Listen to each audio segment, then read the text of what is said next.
something called the day of Ashura. The word Ashura is derived from the word Ashara. Ashara means 10. Ashura, it has a significance. When the Prophet migrated from Mecca to Medina, as you know, in Medina there were a lot of Jewish tribes living. So the Prophet found that the Jews were fasting. So the Prophet asked, because they are the people of the book, and the Prophet is to respect them. So he said, why are you fasting? They said, this is a very important day. He said, go on. They said, this is the day that Moses received salvation from Pharaoh. God, the Almighty, gave victory to Moses over Pharaoh. So the next year, Moses fasted as a thanksgiving to God. Prophet Muhammad, when hearing this, he said, نَحْنُ أَوْلَى بِمُوسَى مِنْكُمْ. To the nearest meaning, he said, you know what, we are more closer to Moses than you. Why would he say that? The reason the Prophet said this is not challenging them, it's a true fact, because if you were to read the Quran, you will see that almost in every chapter the story of Moses, peace be upon him, is mentioned. In fact, one of the scholars of Islam said, we have 30 chapters in the Quran. From the 30 chapters, you'll find the story of Moses mentioned in the 29 chapters. So the entire Quran is story of Moses. So accurate information about Musa, the Muslims are fully aware of them.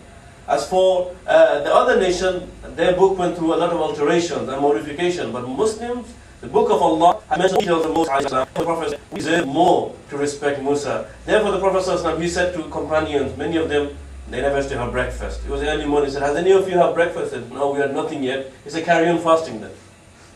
You know, we have a lot of breakfast. They never used to have anything, you see. So many of them, they kept their fast. And there were many who said, yeah, we drank water. You know, maybe Zamzam. There's nothing wrong with it. They drank Zamzam, for example. They were asked this question again, that what about us? We won't get this married. So the Prophet said, if you were to live, and if I were to live in the following year, I'm not going to keep one fast, I'm going to keep two.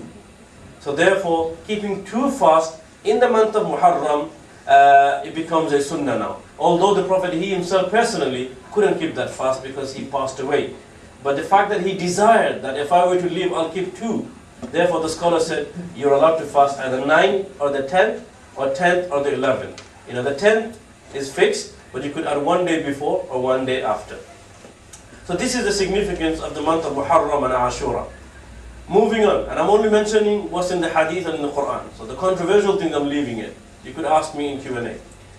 Next month we have is Safar. There's no specific Hadith or verse of the Quran mentioned about the virtue of Safar. But one thing is that the Quraysh, or the people before the Prophet ﷺ migration, there were people, they used to actually celebrate Safar. And they used to believe that this is a sanctified month. Therefore, there were some people, they never used to marry in this month. There were some people, they never do any sort of transaction in this month. So the Prophet said, La Safar. Basically, this kind of false belief doesn't exist in the month of Safar. The next month we are into the third month now, is Rabi'ul Awwal. Obviously, this is the month very important to the Muslims because this was the month Prophet Muhammad, peace be upon him, was born. There is no two opinion about the month. There is a difference of opinion about the day. Some say he was born on the 9th, some say he was born on the 10th, some say he was born on the 12th. 12th is the saying of the majority of the biographers, but no one disagreed that the month was the month of Rabi'ul Awwal. Another thing happened is that the famous battle of Badr took place in the month of, so that was in the month of Ramadan. The Prophet passed away, in the month of Rabi'ul Awwal as well. So he was born in this month, he also passed away in this month as well. And also his migration, when he migrated from Mecca to Medina, the day he entered Medina, it was the month of Rabi'ul Awwal as well. The fourth month in Islam that we have is Rabi'ul Thani, the second Rabi.